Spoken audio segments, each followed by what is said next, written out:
I'm your host, Clay Douglas, and my guest today is George Green of nohoax.com. Hello, George. How are you? Good morning. Good morning, sir. I'm fine, sir. Well, I'm fine. I got to tell you, George, it's really nice to have you on my show. I feel like we've known each other for a lot of years, and I've still got fond memories of listening to you talk there in Santa Fe. That's good. I'm glad to be on the radio with you today in order to help out. Thanks. All right. Let me now. First of all, let's do a little bit of your background, and you have been pretty much invited into the whole Bilderberger, CFR, Masonic. I'll let you describe it. But you were offered the keys to the kingdom if you'd work with these people. But you didn't like those people, did you? Much. No, what happened is, Clay, actually, is I used to run around with these guys that are planning on taking over the world, and I used to volunteer to act as the president as we go into companies, and I'd liquidate them. And my job was to get the best I could out of the company. I get rid of, at that time, we considered people expendable containers. And then I'd look at all the assets and we'd split them. I never charged them for anything. What I did was we just split the spoils. And so what happened is that I really learned on how it worked, down to the point of like the S&Ls. We took all the assets and sold them to the inside group for about 30 cents on the dollar, and then the American taxpayer picked up the difference. Anyway, when I started playing around in the banking game, this monopoly thing they call the Federal Reserve stuff, I used to sell money to banks. I had a lot of friends with cash, and they had it sitting in, their CDs, and their banks were paying at that time about 5%. But I made a deal with them, and I paid them 2% in advance if they just moved the money into the bank that I told them to go to. So what happened is that you put it in there for a 1-year certificate of deposit, for instance. The bank paid you 5, I paid you 2. That gives you about a 40% increase in yield without any risk. Well, anyway, it was in there for 1 year. At the end of 1 year, however, who did you call to roll over your certificate? You call me, because I was paying you extra money outside the bank. Now, I had nothing to do with the bank. I just told you which one to go put it in. Anyway, at the point, I'll give you how this worked. Let's say I put in, the bank agreed to take, we'll just use a round number of $5 million. I put $5 million into the bank of you and all your friends' money. I just told you what to do. You actually put the money there.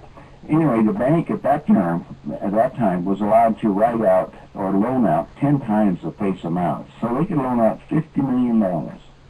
If we put the $50 million out in circulation based on the $5 million that I had, at the end of the $5 million, if I pulled it out, there was only two things that could happen. The Federal Reserve either had advanced money to the bank or FDIC liquidated the bank. So I became very powerful, but had no power, nothing connected to that. In fact, the Federal Reserve got really mad, and they decided I had to get licensed. So they notified, at that time I was in Denver, Colorado. I was a real estate developer. I was a broker-dealer. I was a registered financial principal with NESD and an underwriter of securities because of them, frankly. Because they wanted me, they told the state of Colorado I had to get licensed for selling money. And they didn't know what to do because they never had that request before. Well, because of what the definitions of money are. So what I told them, I said, I'll check it out. So I contacted my buddies, and I got a copy of the World Bank and International Monetary Fund, the accounting systems. It's called Systems of National Accounting. And it's real thick. It's 8.5 by 11, and it's about 3,000 pages of information. But the first thing I wanted to go, if I had to get licensed to sell money, I had to find out what it was. So I looked up their definition, and Clay, they don't have one. They list one, but they say there's too many variables, so they couldn't tell. So I decided with the state of Colorado that it had to be some kind of security. I finally got the only license to sell money. Then the feds decided they didn't want to do business with it anymore, so they sent a letter to every bank in the United States not to do business with me. Well, meanwhile, I was drawing attention to a lot of the wheeler dealers. So one weekend I was invited up to Aspen to a private meeting, And I didn't, with just these people that I was invited with was pretty powerful. So I took my daughters so they could go skiing. So I walked into the room, and the world leaders were there, and I said, what am I here for? They said, we would like you to be the finance chairman for the next president. And I said, president of what? And they said, president of the United States. Now, this is 2 years before he became president, Clay. So I said, well, that's interesting, but I just started this $100 million project. And they said, well, we'll put that on ice, or warehouse it, basically, let me do whatever I want to do. And I said, well, who is going to be the next president? And they said, Jimmy Carter. And I said, Jimmy who? And they said, well, he's the Democratic governor of Georgia. And I said, I've been voting Republican. And Paul Volcker walked over, and I said, he said, son, don't worry about it. We control them both. I was a little upset about that, but I knew exactly what they were saying. And I recognized then if anybody votes, it's a waste of time. So at this minute, it gave me a new understanding. Then I walked across the room. My next question was, what does the finance chairman do? And they said, well, why don't you sit with Ted? So I'm sitting with Ted Kennedy. He was there.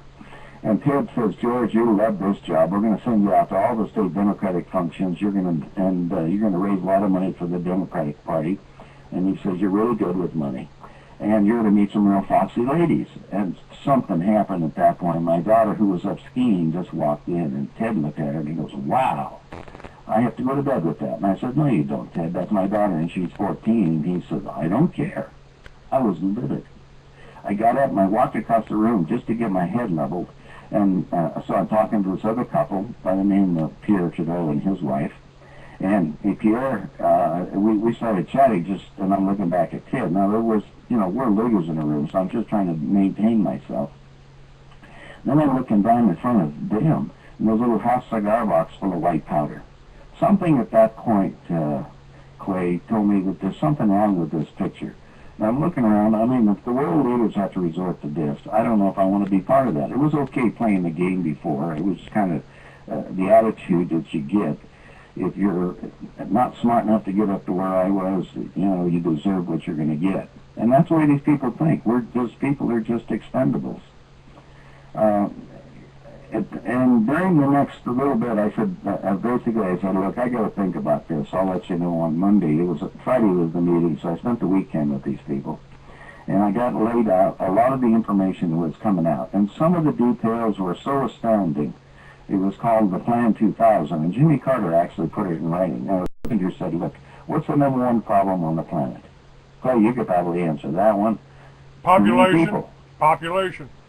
Population. Exactly. They wrote it in stone. We want it down to a manageable 500 million. That would be 499 million slaves and 1 million elite. Well, actually, that's what the planet was engineered for in the first place, because it turns out, as I further investigated and got myself in trouble, that was the planet itself. As a good engineer, you go out and see how much the resources are and what can it sustain. And it turns out that humans on this planet didn't originate here. They all come from different star systems, and we're kind of the outback of the universe, kind of like what they did with the prisoners in France and England. They sent them on down to Australia. Well, that's what's happening here. We have all the different races. The group says that we're nothing, if you look at it, where it's only one race on the planet. It's called the human race. We may be different colors because of where our origination came from. So anyway, I'm looking at all the details that I have, trying to bring myself back into some kind of balance. And I'll give you some more of my background. I went to Colorado School of Mines, and I majored in geophysics. So I studied the Earth pretty much at that point. I also went to the University of Illinois, and I studied law and business over there. And I'm finding out all these little things. Every time you get another license, Clay, it's a license to steal somewhere. They put up all these things, they bring them in these collective clubs that you have, like lawyers or judges or, about anybody. A license gives them a right someplace. Why would they have it? It's the same thing with a real estate game or a securities license, the whole thing. It's so manipulated. The American people are being led to slaughter right now. I believe that. I believe what happened at to the Soviet, when the Soviet Union was formed, they murdered 60 million white Russians. I mean, and I think they've got to set up for that now, George. Now, let me stop for just a second, because you've just mentioned something. 40 years ago, I wrote a novel and some short stories that went back far beyond the Bible. And I said that there was a race here, that did everything. And basically this was a garden planet, and it needed you needed workers, so the human race was created to do that. Was I accurate? You were close to that. The planet was had the availability to sustain imbalance. They say that's a key of 500 million people, and there was a few scattered all over. But the planet has always been used that. You'll see some they're digging up a lot of prehistoric things of thousands of years ago. I became, and let me tell you how I got involved with the extraterrestrial question. In 1958, I was in the Air Force, and I was stationed at the Air Force Research and Development Center. That's Edwards Air Force Base out in California. And one morning, I was assigned to the X-15, the forerunner of the space shuttle. Anyway, it lands out in the desert, and so, away from, it was actually out in the sand. There's no strip or anything, because it was nothing more than a rocket with skids. Anyway, I finished doing the inspection on it, but there was couple hangars about 5 miles north of the main base. And I was kind of curious, so I just went inside of them, and then there was a big circular disc about, 25, 30 feet across.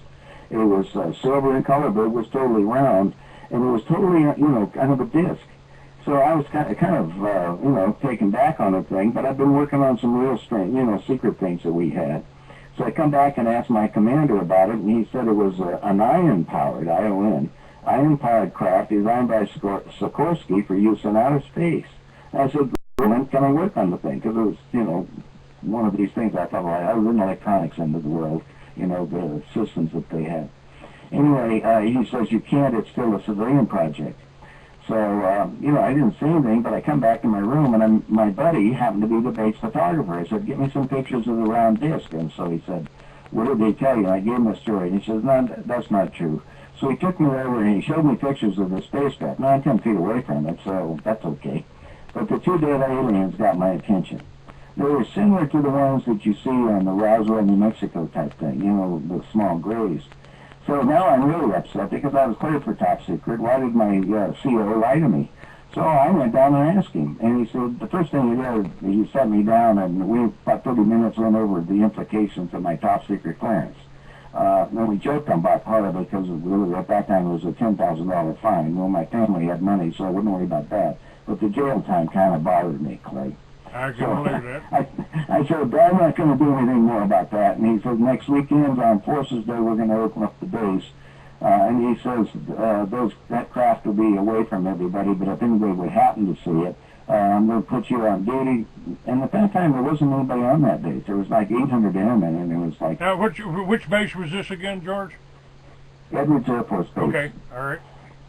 It's north of Lancaster and Palmdale, north of Los Angeles out there. It's a base about 60 by 90 miles. You can't even see the base from any highway. It's just there. Yeah. It's in the middle. It's like a big oasis. But that's where all the super secret things they do the testing. That's the testing for the civilian contractors do the vehicles, and then the Air Force tests them there. And at that time, there was about 800 airmen and 20,000 civilian contractors. And so it was kind of a unique thing. Just to give a little bit of a confirmation on this, one of my father-in-laws, I had interesting father-in-laws. One of them was the Marine Colonel Lloyd Conran, who delivered the surviving alien from Roswell to Truman's office. Well, that's a possibility. There was, by the way, there was over 20 crashes of UFOs in New Mexico, because that's where we were experimenting with all the microwaves and everything, and it was bringing down the guidance systems on them. So there was a lot of them that came down, just so you know. When I was at Edwards, the Air Force sent me through a year of electronics school for, guidance systems and communications. And when I got to Edwards, everything that they showed me, we didn't have. It was all up to date, with all the microchips, all the stuff on it. And there was a guy that was in the Air Force there called Colonel Corso, and his job was to retro engineer off the alien spacecraft the technology, and that's what we got today. The fiber optics, in order to have the computers and everything, is right off the alien craft. Right. I've read Corso's book. He pretty well documents everything that Loy Conrad told me too. So, where do these now look? We've got obviously the Greys are alien here, but I believe that the humans on this planet, especially the white race or Aryan race or whatever you want to call it, Caucasians,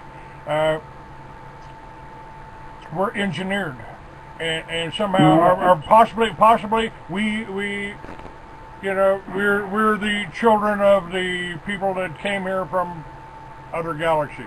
Is that what's the true story? Well, let me tell you what happened. In 1984, I was building in Phoenix, and I built a house up in Aspen. And my housekeeper had a book called UFO Contact from the Pleiades. Incredible color photographs that did exactly the same thing that I saw at Edwards. Now, Clay, what happened is that I looked at this book and I said, wait a minute, it's been 20 years. Why hasn't the government come forth with the truth about ETs and UFOs? Because I knew that they were there. So I flew down to talk to them, this couple down there, and they said they were investigating a man in Switzerland who claimed to be in contact with beings from the star system, the Pleiades, who said that they engineered this planet for 500 million people. And they look just like us, by the way.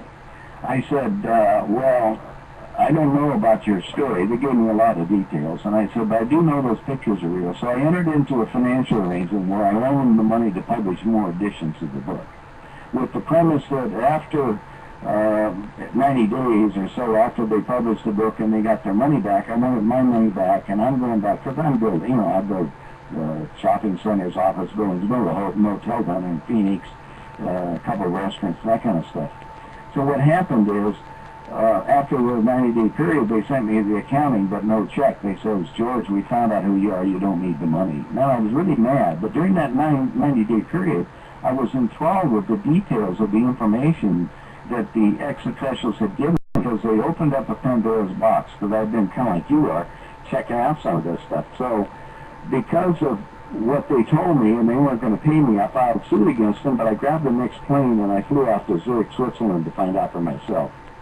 So I ended up going out I rented a car, and about 20 miles away from Zurich, there's a little town called Schmidt-Rudy, and in the town, right behind it, is a little place out there called Hinter Schmidt-Rudy, or behind Schmidt-Rudy, and I knocked on this door of this man's house. His name is Billy Meyer, and I introduced myself. I said, I'm George Green. I put the money up for the publishing of your books and money into the movie that's being made about this story, because I said, the world has to know the truth about this thing.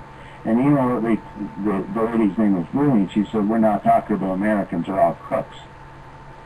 I said, what do you mean? They said, well, they come over and they take all of our materials and our pictures, and they promise to help us, and they don't do anything.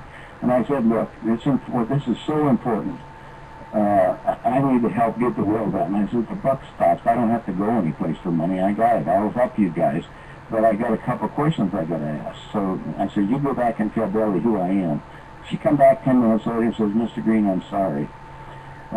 Shirley MacLaine was here 2 months ago, and she promised to help us, and we're not going to do anything. I says, okay, well, I'm sorry, it's late in the afternoon. Where's the closest hotel? My wife and I will go there, and then we're going to head off to Austria for a vacation. So anyway, next morning at 10 o'clock, at 7 o'clock in the morning, knocking on my door with this Bruni, and she handed me a 2-page message, which was from the Pleiadian commander, Quetzal, directly to me, and invited us back over to a little compound, and for the next week, I got my total mind blown away. It's not a question of the engineering. Each of the different races, basically, you know, the 7 ones, came from different star systems. Originally, the Pleiadians came from the star system Sirius, but they moved through the universe. There's lots of planets that are inhabited. They go to the planet has a maximum number of people it can have, because they follow, they say, the rules of the universe. And these, we're kind of the, if you want to call it, we were engineered by the ETs, because to act as warriors for them. Within the universe, as a rule, and down here we call it thou shalt not kill, but in the universe is thou shalt not murder thy fellow man in thought or deed. That's the real one.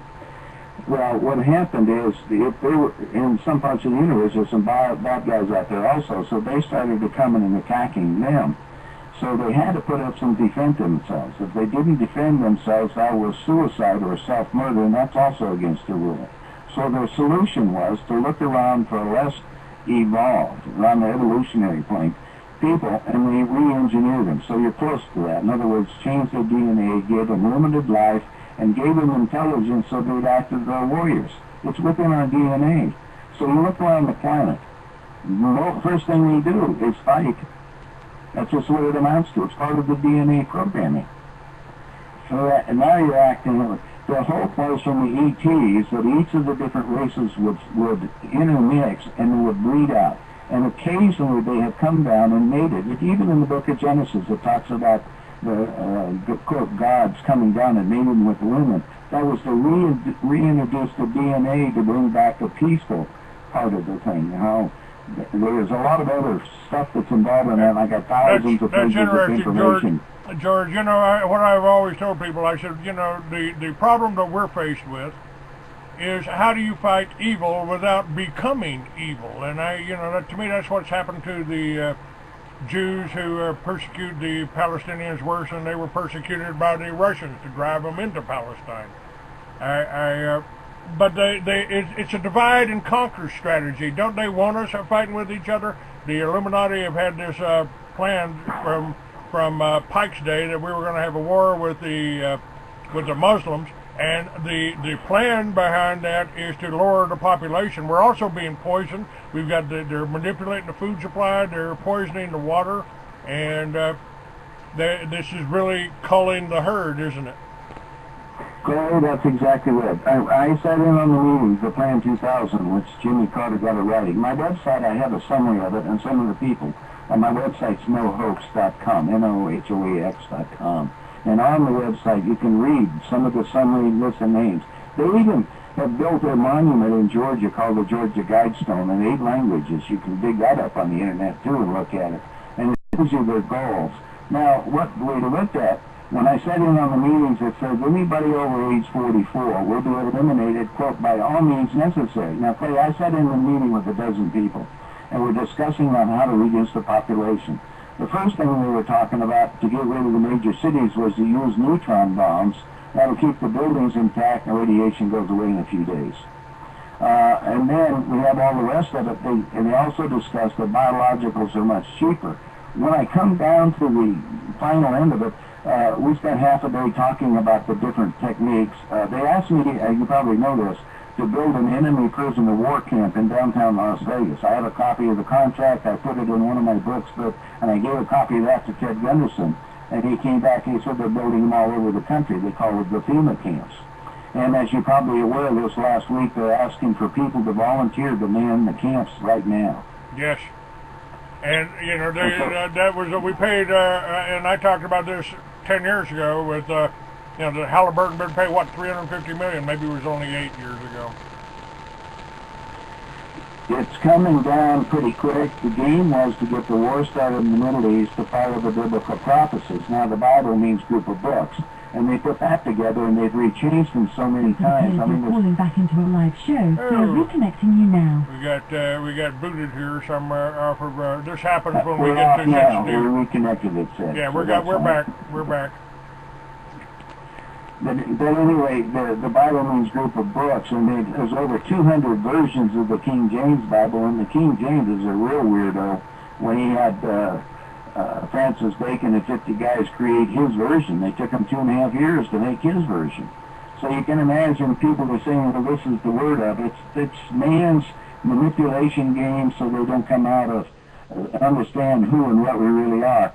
I made a deal with the extraterrestrials, Clay, to publish the information. They gave it to me directly, and it's up on my website. They can download it for free, or they can get hard copies. And the instruction is, in the days ahead, we have to have something as a solution to this mess. And the book is called The Handbook for the New Paradigm.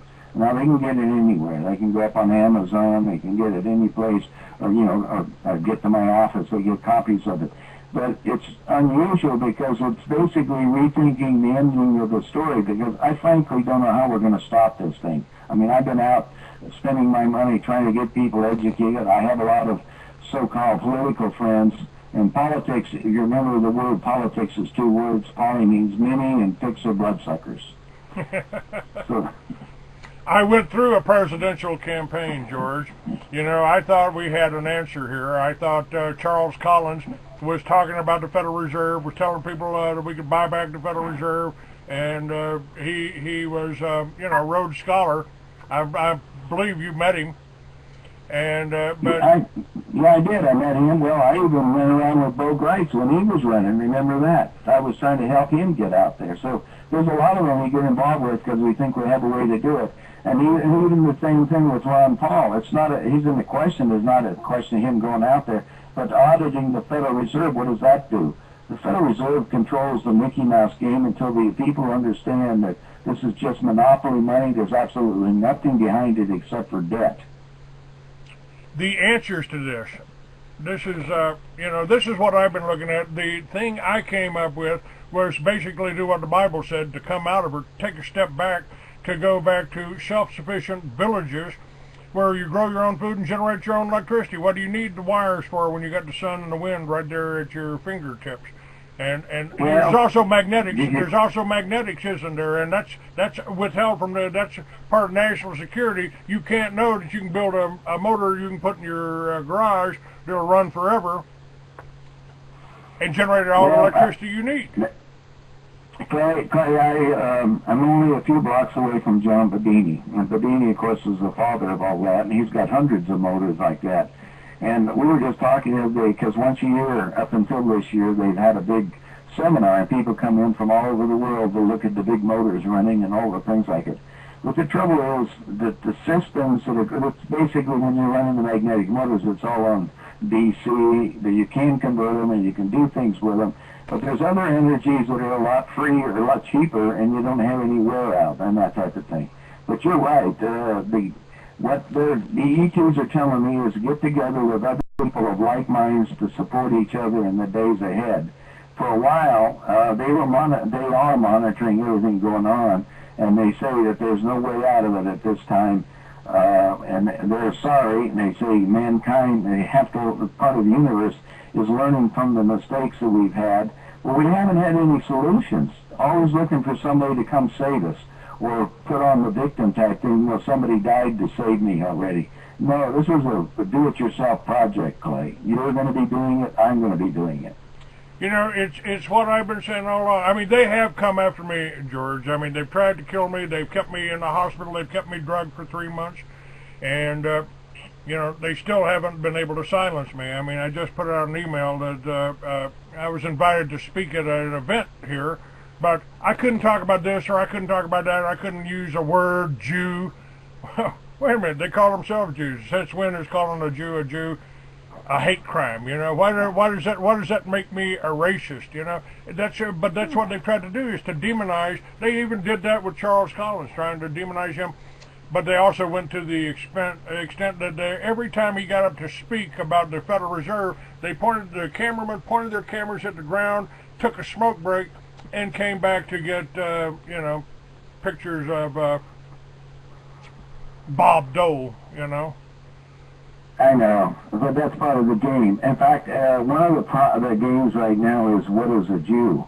The word Jew itself did not occur in English language until the 18th century. I don't know if you're aware of that. Yes, First sir. appeared in an English play by Sheridan called The Rivals in the year 1775. When Shakespeare mentioned the word, he spelled it I-E-W-E. Arthur Kessler wrote a book called The 13th Tribe, which gives you the whole history